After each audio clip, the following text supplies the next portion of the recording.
Yon! Hello sa inyo mga kaibigan at sa mga sumusubaybay sa ating channel. Maraming salamat sa inyo. At ito, ngayon nga pala'y may bago na naman tayong re-reaction na panibagong horror na pinamagatang 5 Scariest Abandoned Places on Earth. So galing ang video na to kay Nook's Top 5 at re-reaction natin ngayon. Grabe, so creepy, very scary. Ano pang hinihintay nyo? Tara, panoorin na natin to bago pa panoorin ng iba. Grabe, ha? The top 5 scariest abandoned places on Earth. Grabe, ha? Poveglia. Poveglia Island. Poveglia is a small island in northern Italy that has a strange history of death and insanity. Grabe. In the Middle Ages, Poveglia was used as an isolated place to quarantine victims of the bubonic plague. It is estimated that over 100,000 people died a slow, horrible death on the island. Their bodies were piled into mass grave pits and burned. Grabe, mga pinatay daw. It has even been speculated that na lang sila the very sick, but not quite dead, were sometimes shoveled into the... Grabe, hindi. May sakit lang daw, pero hindi pa talaga patay, pero doon na rin nilalagay. Pits as well, where they burned alive alongside the other bodies.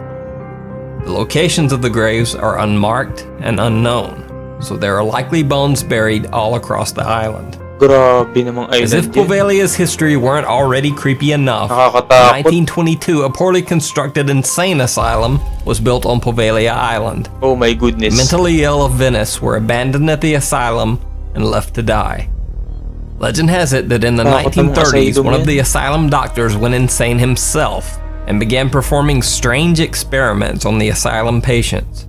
The doctor later climbed to the top of the asylum's bell tower and jumped to his death.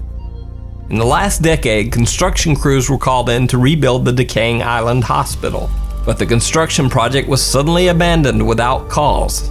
Stories and rumors have circulated that the construction crews were scared away from the island by strange accidents during construction and frightening ghostly encounters. Inabandona na nila.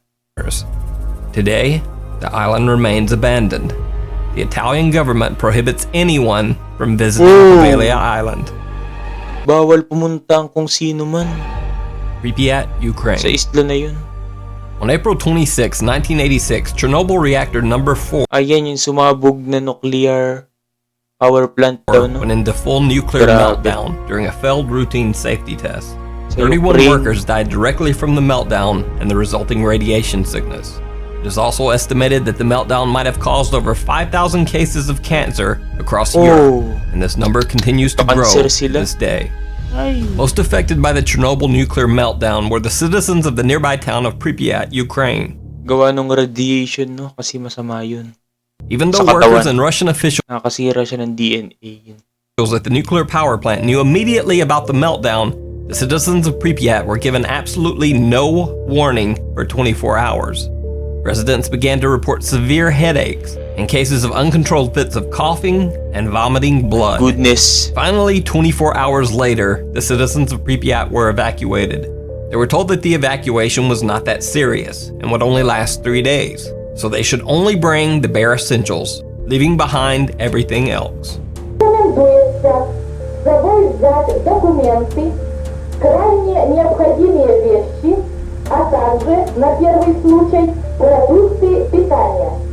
Turns out, the evacuation was quite a bit more severe than the citizens were led to believe. The planned 3-day evacuation of Pripyat, Ukraine, has now continued for over 30 years. Oh, grabe, 30 years nang hindi pinupuntahan yung lugar na yan. The city has been left untouched and decaying. Para siyang abandonado. It is radioactively toxic. Current estimates state that the city will not be habitable again for another 180 to 320 years. Grabe, ang tagal. Abandoned 180 to 320 years. Homes, hospitals, and schools still stand, with their contents left inside. Even an old abandoned amusement park still stands inside Pripyat. Sayang yung rides park. now overgrown with weeds and vegetation. Patakot yung muka. Centralia, Pennsylvania. In 1962, the citizens of Centralia, Pennsylvania had a problem. It seems that the town garbage dump was full to the point of overflowing. The town council met and decided on a solution. Even though it was technically illegal under state law, they would burn the contents of the town dump in order to clear it out. Grabe yan. Unfortunately, the town dump was located on top of an old abandoned coal mine. The garbage fire spread down into the mine. Sinusunog nila yung basura. And with the coal acting as fuel, the fire began to burn out of control underneath the city of Centralia. Multiple attempts were made to put out the raging underground fire, but eventually it was Grabe, nasusunog yung ilalim ng lupa. considered a lost cause, and the town Sa gave up. US. They just decided to continue living life as usual on top of a massive underground coal fire. This went on for nearly 20 years, with the fire still raging uncontrolled. Then, in 1981, a 12-year-old boy was playing in his backyard with his cousin. Suddenly, a 4-foot-wide, 150 feet deep sinkhole lalim yan, opened beneath his feet and almost May sinkhole. swallowed him. Oy! Swallowed him daw, ibig sabihin nalusot siya dun sa butas. Oh my Cousin goodness. grabbed his hand and pulled him from the hole, saving his life. I seen smoke and I thought I didn't want her, my grandmother, to go over near because Nasave pala siya. she's elderly and I was worried about her, so I went over to see if it was the mine fire, and when I did, I just... Oxide. This incident brought national attention to the Centralia underground fire. Congress allocated namang over hunted $42 dyan? million to relocate the residents of Centralia. Oh, Some people who had lived in the town their entire life refused to leave, despite the fact that toxic fumes and smoke were spewing from the ground, Grabe. and even the highway through the town had become Bigla na lang lumalabas yung usok cracked sa and ano warped nila from lugar. the underground heat. The state declared eminent domain over the city of Centralia and evicted its few remaining residents. The fire under the city of Centralia has been burning over 50 years and still burns to this day. Sunog na It sunog is yan. often said that the city is home to more dead people than living ones. There have been Grabe, mas marami daw yung patay na tao kaysa sa tumitira dun sa Pennsylvania. multiple ghost stories where tourists claim to see the apparitions of coal miners walking through the Oh. smoke from the many sinkholes and disappearing. Grabe, There have even multo been siguro yan, multo. Reports of ghostly voices that can be heard telling visitors to, quote, leave this place. Centralia, Pennsylvania was one of the inspirations for the Silent Hill video games and movie. Experts believe that the Centralia fire will continue to burn for over Nako. I-add na naman.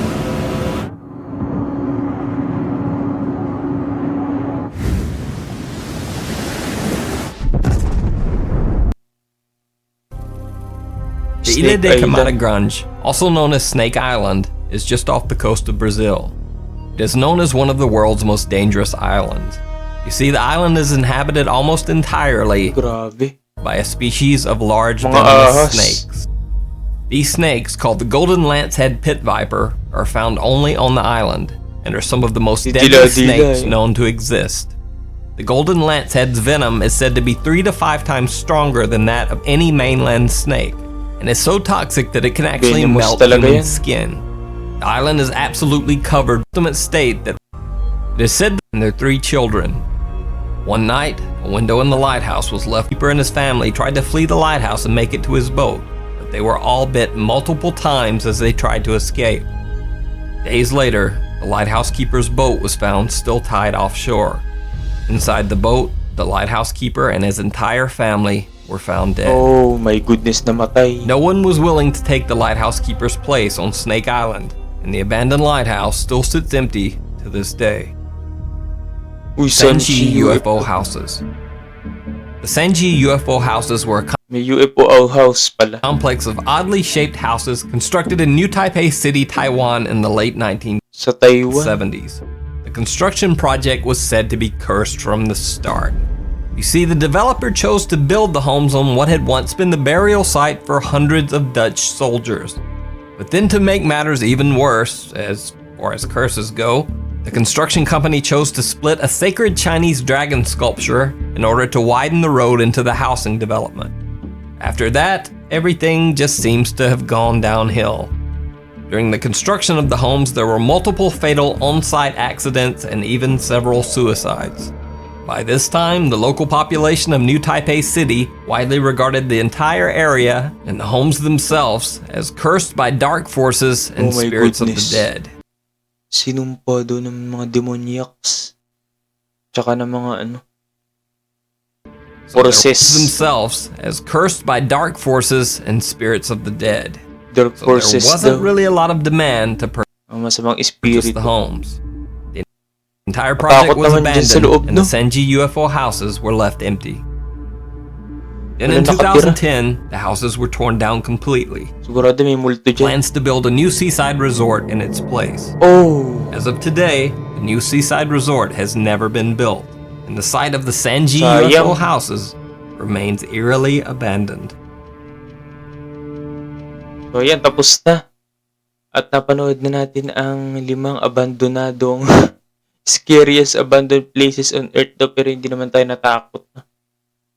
So yun, for information lang ito guys, pero kung wala naman siyang horror.